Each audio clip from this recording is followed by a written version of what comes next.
Thank you very much, and greetings to everybody. I want to congratulate President Volodymyr Zelensky particularly for bringing us together and for focusing our attention on Russia's illegal annexation of Crimea, because that land grab in 2014 was the direct precursor of today's war, and we should have the humility to acknowledge that not everybody realized the sheer enormity of what was happening at the time. All of our countries, however, reacted with strength and unity after Putin escalated his onslaught against Ukraine on the 24th of February this year.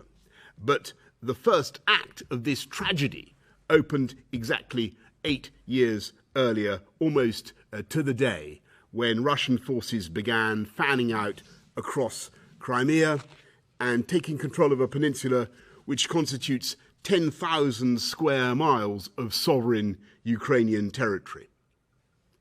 At a stroke, Putin forcibly annexed the territory of a European country and forcibly redrew a European frontier for the first time since 1945.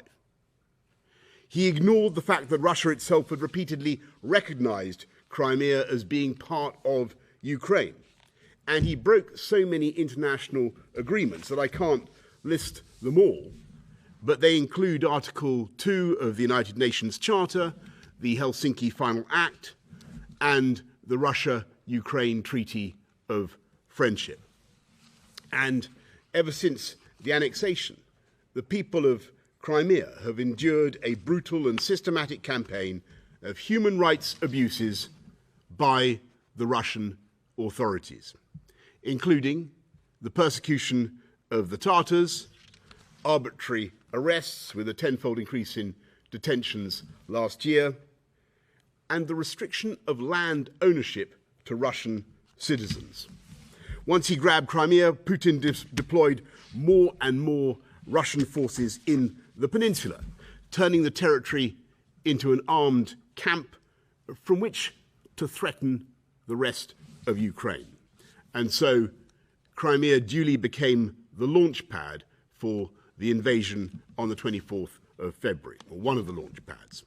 And I'm afraid that all this has even greater salience today because Putin is planning to do to other parts of Ukraine, indeed all of Ukraine, what he has done to Crimea.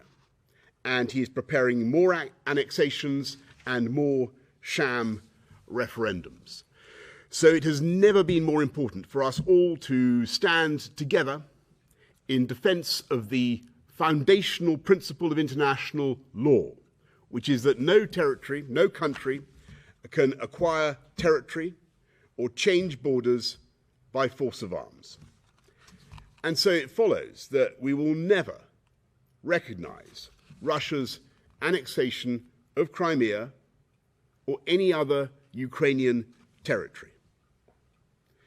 In the face of Putin's assault, we must continue to give our Ukrainian friends all the military, humanitarian, economic, and diplomatic support that they need, until Russia ends this hideous war and withdraws its forces from the entirety of Ukraine.